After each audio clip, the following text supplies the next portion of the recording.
Shares of Lehman Brothers falling today, even after the company reported fourth-quarter earnings that fell less than analyst estimates. Are more credit losses in store for these financials? And will the Fed be able to control these concerns? Those are just some of the questions we'll ask our featured guest, Peter Schiff, president of Euro-Pacific Capital. He says the U.S. economy is already in recession, and he feels that assets will continue to flow out of the U.S. and into other global markets. Plus, we'll be joined by Scott Brown of Raymond James to get his reaction to this morning's PPI numbers and to find out what they mean for the Fed's take on the economy.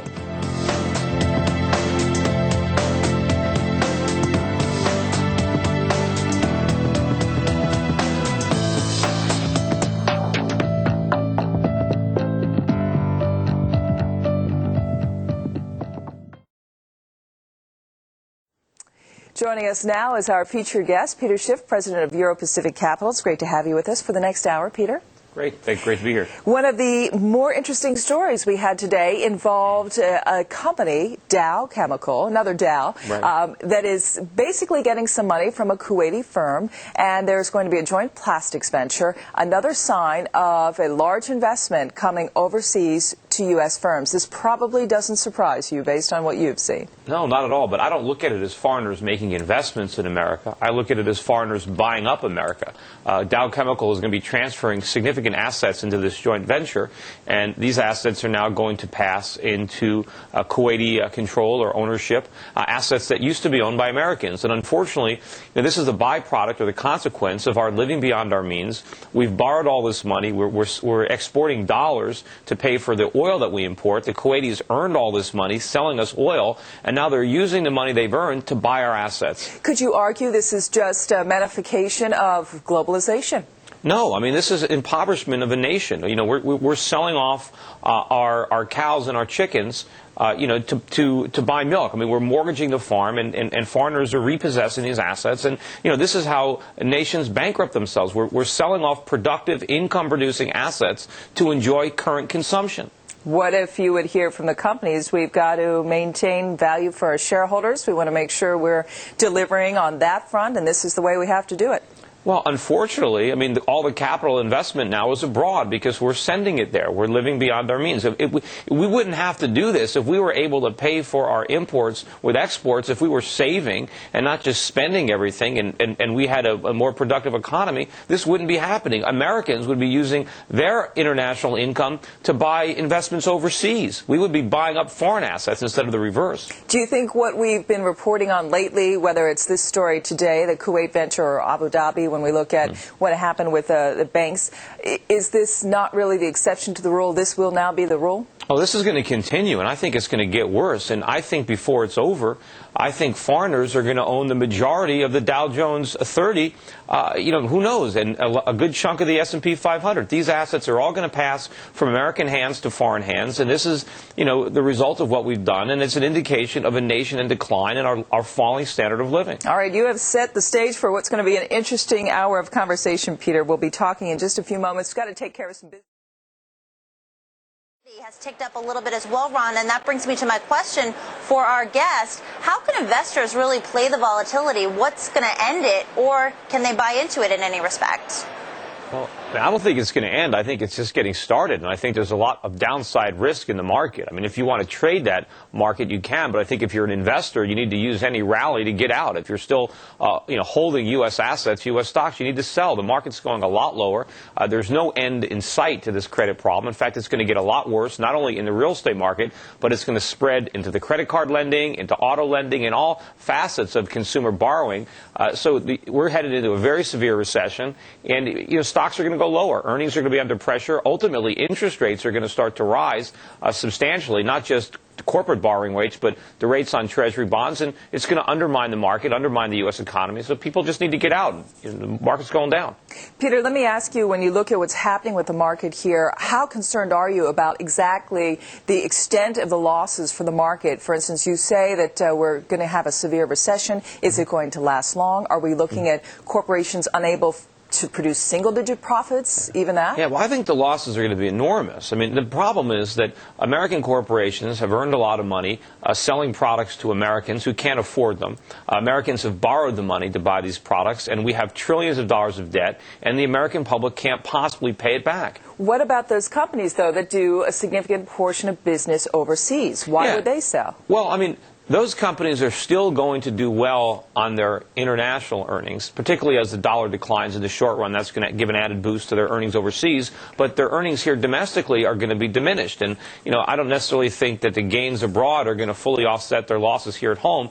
Plus, as interest rates rise, I mean, that's going to undermine the value of those income streams because you have to discount those earnings by a higher number. And in general, in a bear market, and I think we are in a bear market, stocks are going to go down. I think people will lose less money if they invest in the multinationals than if they invest in pure domestic plays like the financials or the home builders or the retailers. But the best thing Americans can do is avoid U.S. assets entirely and invest abroad, where companies earn 100% of their income outside the United States. When you say avoid U.S. assets, are you talking about all asset classes? We're just talking about stocks here? No, everything. U.S. currency, U.S. bonds, real estate. I mean, U.S. assets are going to be devalued relative to assets in the rest of the world. Americans are going to be poorer because of the collapse of our currency. So American assets are going to be less valuable than foreign assets. So people who want to preserve their wealth and the real integrity of their income streams need to move their funds offshore. So when you say collapse of the currency, you don't think that what we're seeing now is a temporary situation? You see a long-term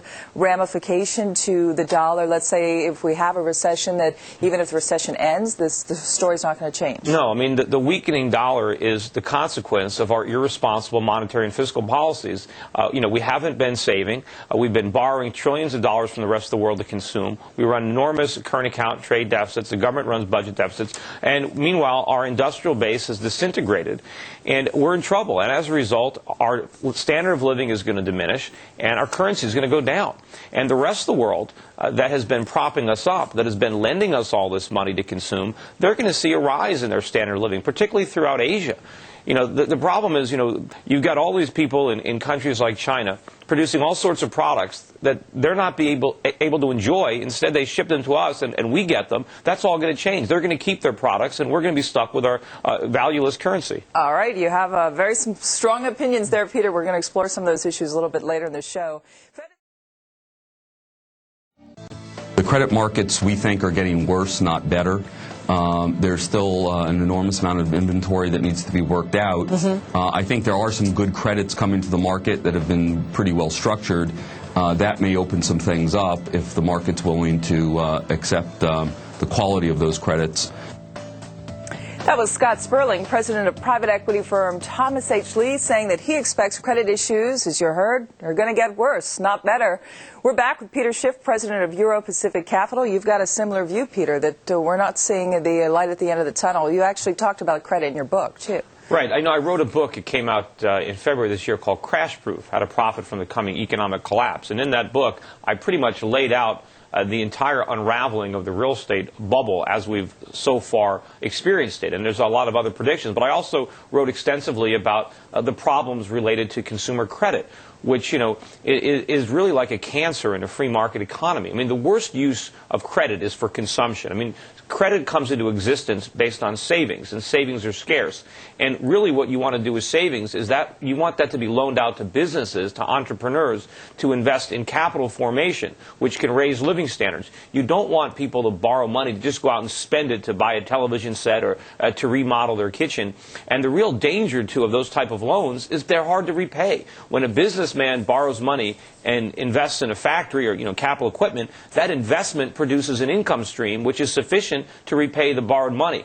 But when a consumer borrows money and spends it, he has no way of repaying that debt unless he just reduces his future consumption. Well, we have seen, for instance, credit card delinquencies on the rise. We're going to take a look at a graphic of that just to give our viewers a sense of what we're seeing here. What's interesting is while they are on the rise, they're still at a lower rising part, if you will, than what we saw earlier in the decade. So it's not as extreme as we saw Well, then. it's going to get there. I mean, first look at auto loans are also at record delinquencies. But remember, one of the reasons that consumers have been able to handle their credit card debt is because they've been able to extract home equity. One of the biggest use of home equity extractions was to consolidate credit card debt. That option is gone. Most Americans have no home equity, whether they know it or not. Most real estate is worth less than the mortgages on the properties. And so they're not going to have that lifeline. And with rising cost of living, with energy costs rising, with food costs rising, with the cost of living going up, Americans are going to have increasingly difficult time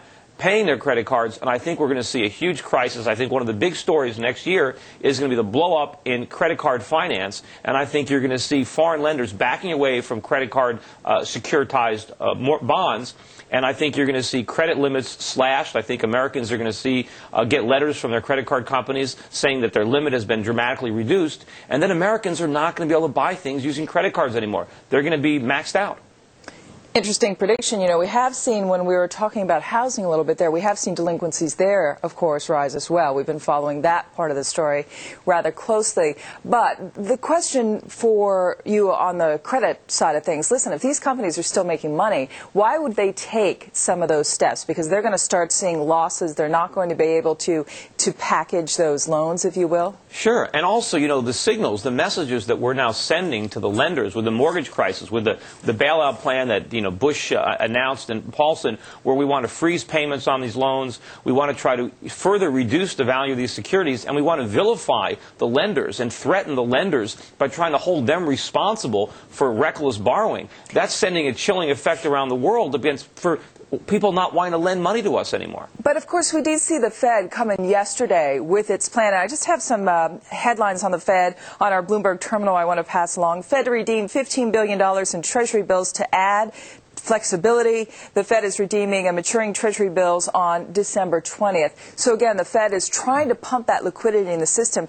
Wouldn't the Fed really be ready and willing and able to stand by to try to prevent some of these things from occurring? Well, remember, when you talk about pumping liquidity, you talk about creating inflation, which is really all the Fed can do is create inflation. So they create additional money and they give it to lenders. I mean, what they're doing now is they're allowing some holders of mortgage-backed securities outside the United States to basically unload those securities on the Fed in exchange for cheap money that they can use to invest abroad. None of that money is going to make it back into the U.S. mortgage market. But in the meantime, the dollar is debased, and Americans here at home, working Americans, suffer because they don't get access to that cheap money. All they have to do is deal with the consequences of that inflation, which is a higher cost of living and a falling standard of living. All right, Peter, sit tight for a moment. We've got to take another break. Up next, a check. Welcome. If you've just joined us, I'm Rhonda Schaffler. You're watching Bloomberg's Open Exchange. Let's take a look at how the markets are faring as we work our way toward the afternoon. At this point, we've got the Dow off 88 points, S&P retreats 13, NASDAQ down 25. Now we're going to check on some of the top stories we're watching for you at this hour. Lehman Brothers reporting fourth quarter profit fell 12% on write-downs stemming from the subprime market collapse. Lehman's earnings did exceed analyst estimates. Retail sales for November rose twice as much as forecast, easing concerns that rising energy costs and falling home prices would hurt consumer spending. Sales rose 1.2%, the biggest increase since May. And prices paid to producers climbed at the fastest pace in 34 years in November, pushed up by surging fuel costs. Excluding food and energy, prices rose the most since February. How will these inflation concerns affect the Fed's view on the economy, and how can we expect the central bank to act? For his thoughts, we turn to Peter Schiff, president of Euro-Pacific Capital, and we're also joined by Scott Brown, senior economist at Raymond James. He's in St. Petersburg, Florida this morning. Welcome, Scott. Nice to see you. Nice to see you. Let me start with you. Very surprising numbers on the economy, both with retail sales and producer prices.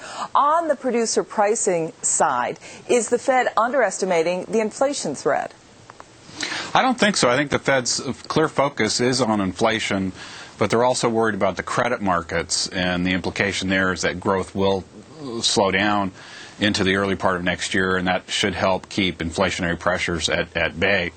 But obviously, for some of the more inflation hawks at the Fed, it's more ammunition for them to argue against a rate cut in the future. Now, a lot of the increase, about half of that increase in the headline PPI, was just the seasonal adjustment. It is normally, the seasonal pattern is looking for a decline in energy prices, and instead it got a pretty strong increase in both heating oil and gasoline, and so that effect was magnified in that headline number. The core rate may be a little bit more of a concern. That was up 0.4%, but that followed 2 months of very benign readings, so the trend there is still pretty moderate. Well, remember, it's the Federal Reserve that's creating all the inflation in the first place. They're not fighting it. What their main agenda is to try to confuse the public so that they don't appreciate the extent to which inflation is actually ravaging their net worth and undermine the value of their savings. I think, but by focusing our attention on the results of inflation, which are rising prices, they can create that confusion. But I think even the numbers that purport to represent inflation, I think, are still rapidly understating, the effects of inflation and how much consumer prices are actually rising. And I think it's going to get a lot worse. I think we're going to experience, some of the highest rates of inflation that this country has ever seen in the years ahead, and it's going to be combined with a very severe recession. Let me switch gears just for a moment because I want to get Scott's thought on retail sales, because this is also an interesting story, Scott, in that if we're so worried about the consumer, why are those retail sales numbers so strong? Well, it was a very pleasant surprise this morning. Certainly we had seen some good results from a lot of the retailers. You had cooler weather in November, which helped a lot of the apparel sales. You had a calendar shift. The earlier Thanksgiving added a couple more shopping days at the end of the month.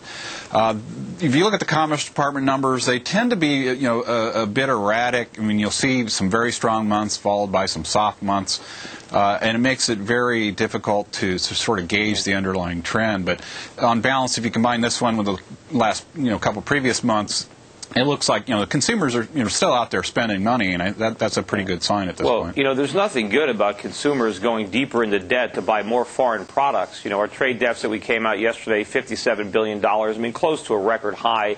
This is nothing to celebrate. This is creating more of a problem. And, a lot of the higher retail sales also result from the fact that things are more expensive now because of inflation. And I'm not sure what percentage, but I know there's a lot of people, a lot of tourists coming here with empty suitcases from Europe, from Canada, buying things at our stores. And so this is also goosing the retail sale numbers, but this is not a good thing. And again, this is not foreigners buying American products. This is foreigners buying their own products that they can buy cheaper in America than they can in their own country. And that's going to change over time, and we're going to see substantial increases in consumer prices in this country to stop that arbitrage from taking place. Scott, as you can tell, Peter has some very definitive views on the economy. I'm curious to get your opinion. Based on the numbers we saw here today, what is your view on what's happening with the economy right now, and how much of a recession risk is there? Well, I think the economy is in reasonably good shape given what's been thrown at it. It does look like growth is going to be below potential as we enter 2008.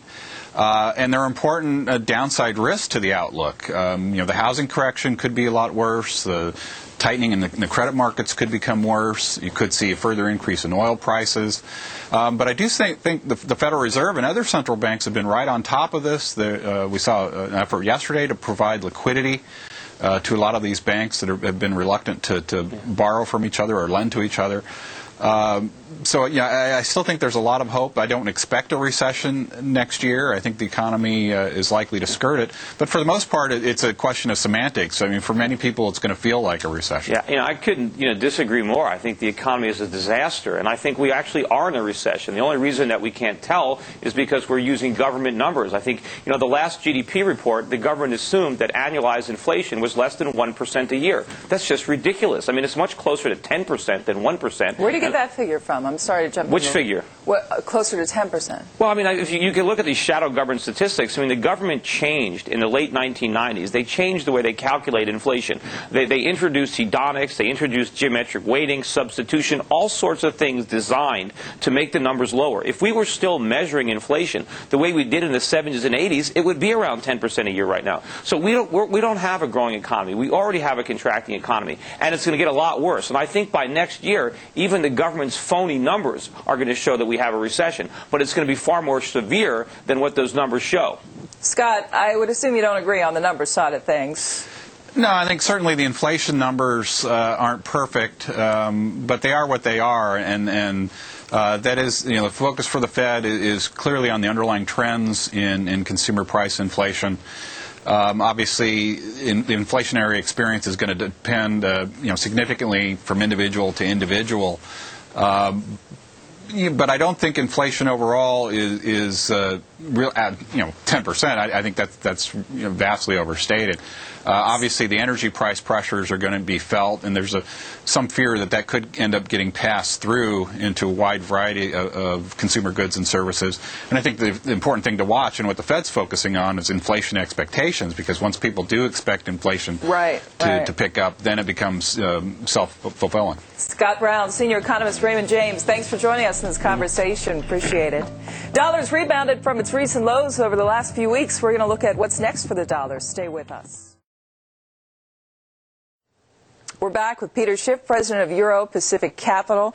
I know you're negative on all U.S. assets. We covered that in the last half hour. What about the dollar here? The dollar's slide against the euro and some of the other currencies has been felt throughout, not just within currency trading, but in many different areas. Tell me what is happening right now with the dollar that troubles you, that perhaps is something we haven't been reporting or talking about. Well, the weakness in the dollar is a reflection of the underlying weakness in our own economy and the fact that we've had this phony economy for so long, and ultimately a discipline is going to be imposed on American consumers from our lenders and our suppliers, and they're going to impose a weaker currency on us. And contrary to the way the media covers this is nothing that we should be celebrating. This is not a benefit for us. This is a huge negative for America. And I think the dollar's decline is really just getting started. The 30% or 35% we've lost over the last 6 years really just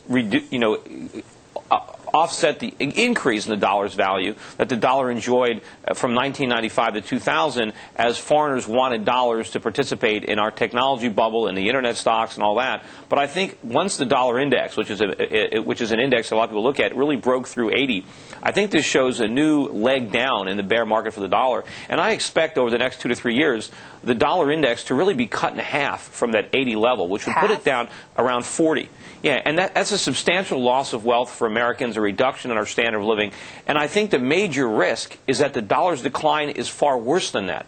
If the Federal Reserve reacts to this and the government reacts to this through monetizing, if we have the chance or run a risk of causing hyperinflation in this country, in which case the dollar could lose 80, 90% or more of its value. And that would be far worse than just biting the bullet and suffering the consequences of the bubbles that we have already blown up in the stock market, in the real estate market. But at the same time, we have so much tied to the dollar. China's currency, for instance, always a matter of debate. You have some very strong feelings there on what's going to happen. Well, sure. Well, I mean, the Chinese are providing an enormous subsidy to the American economy, which in the long run, they're not doing us any favors. But in the short run, what the Chinese are doing is they're allowing us to live a standard of living inconsistent with our actual productivity. What the Chinese are doing is supplying us with low-cost products, and they're lending us money at low interest rates to buy them. So because of China, consumer goods are a lot less expensive and interest rates are a lot lower than what would otherwise be the case if the Chinese withdrew the subsidy. In the meantime, they're suffering as a result. They have their highest inflation now in 12 years,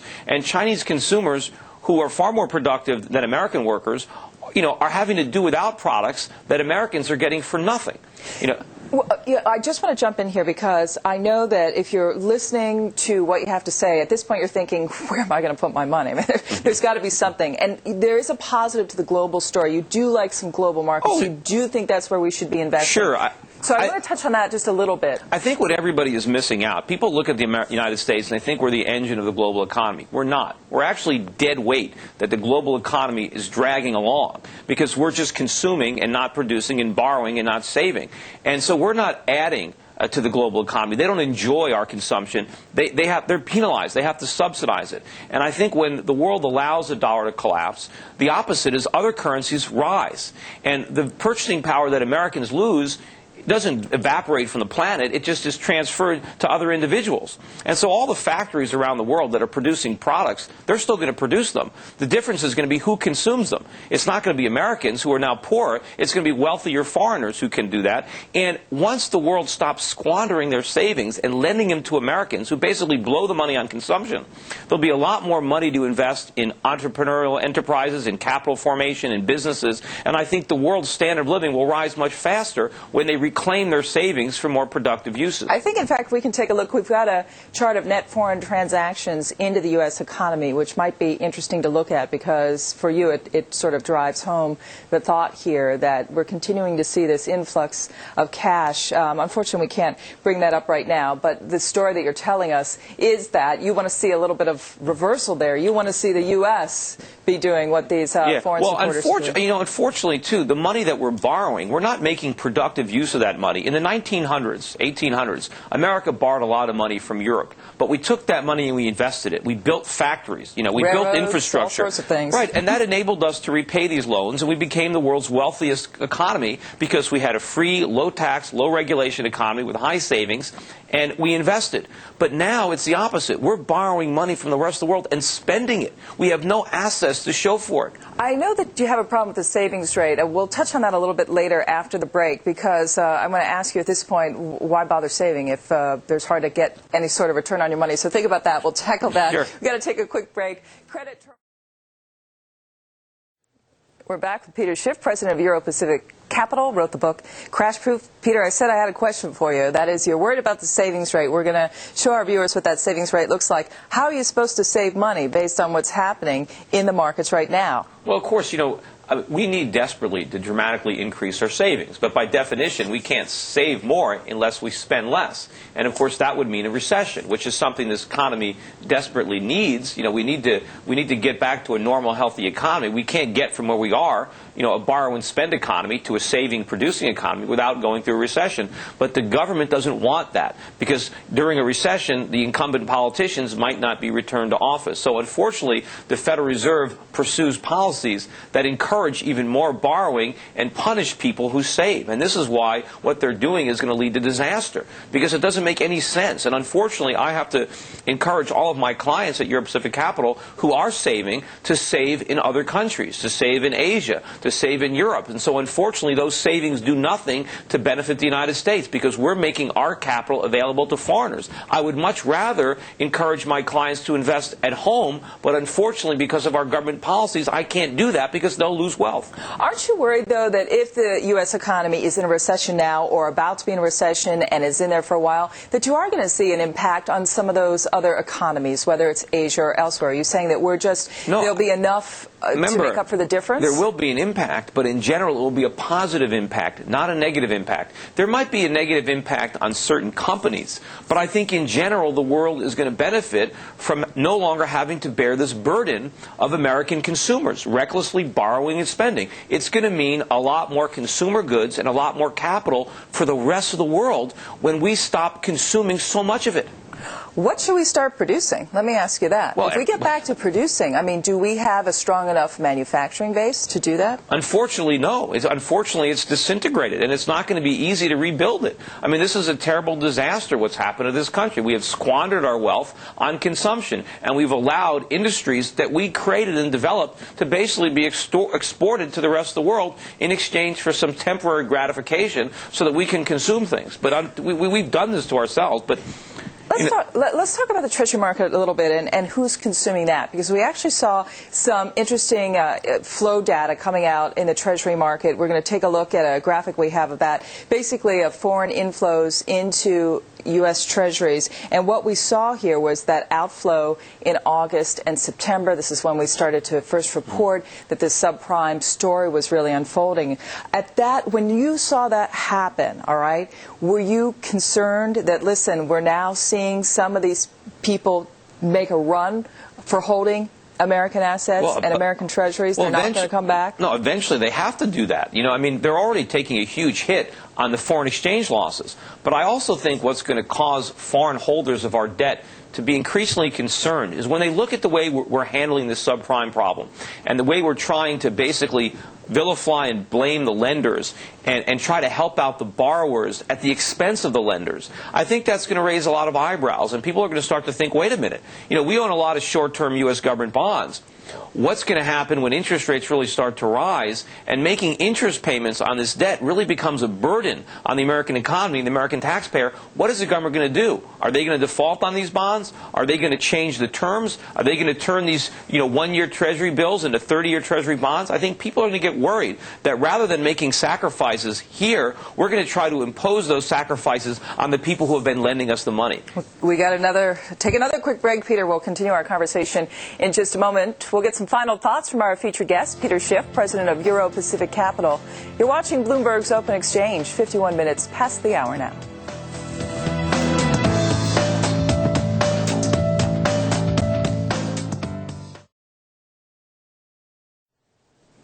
Welcome back. Peter Schiff, president of Euro Pacific Capital, has been our guest this hour on Open Exchange with some very definitive views. I'm very curious to hear your views about what's happening in the commodity market, since watching oil attempt to hit $100 was a big story for us not too long ago. Well, it'll go through 100 pretty soon. We've been buying oil. I've been buying oil and oil stocks for my clients at Euro Pacific Capital since oil was under $20 a barrel. And I understood the reasons why oil prices were going to rise. And oil prices are rising as a direct consequence of the inflation that the Federal Reserve is creating. This is really not an oil story. This is a currency story, a dollar story. Currencies around the world, and not just the dollar, are being debased. They're losing value. Therefore, we need more of them to pay for oil. If you go back to 1970, gold was $35 an ounce when we were still on the gold standard. Oil was $3 a barrel. Now oil is $94 a barrel, and gold is $800 an ounce. I mean, if you look at oil priced in gold, the price of oil over the last 35 years in gold, which is real money, has only increased by about 20%, which means if we still had honest money, if the Federal Reserve had been defending the integrity of the dollar these last 35 years, oil would not be $95 a barrel. It would be $3.40 or $3.60 a barrel. The difference is all the inflation that the government has created. You'd rather go back to the gold standard? Of course, of course. I mean, we had, a much better economy back then. We had falling prices, and prices were lower in 1913 when the Fed was created than they were in 1880. And we had the Industrial Revolution with a gold standard. I mean, we became the world's wealthiest economy, the world's wealthiest creditor nation, with a gold standard, and the discipline that imposed on our federal government. Ever since we completely abandoned it in 1971, the government has no discipline whatsoever. They can borrow and spend till their heart's content. Let me ask you about the commodities beyond oil, beyond gold, and looking at both hard and soft commodities. Do you invest elsewhere within commodities? Do you believe that we're going to see other commodities continue to rise because of the booming economies elsewhere? Well, certainly. I mean, I think, first of all, inflation is being created around the world. So as a result, prices are going to rise for that reason alone.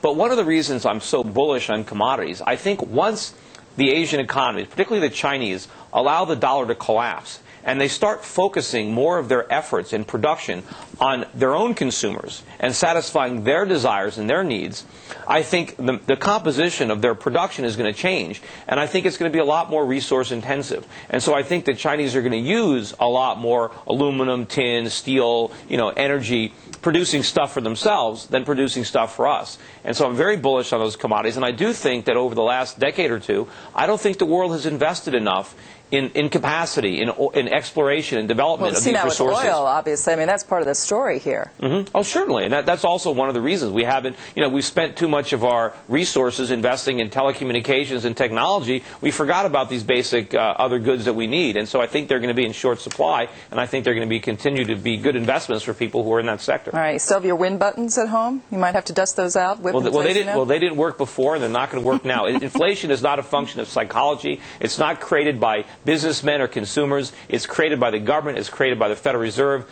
and no one else can stop it but them. Peter Schiff, it's been a fascinating hour. Thanks so much for being with us. Thanks for having me. Coming up on tomorrow.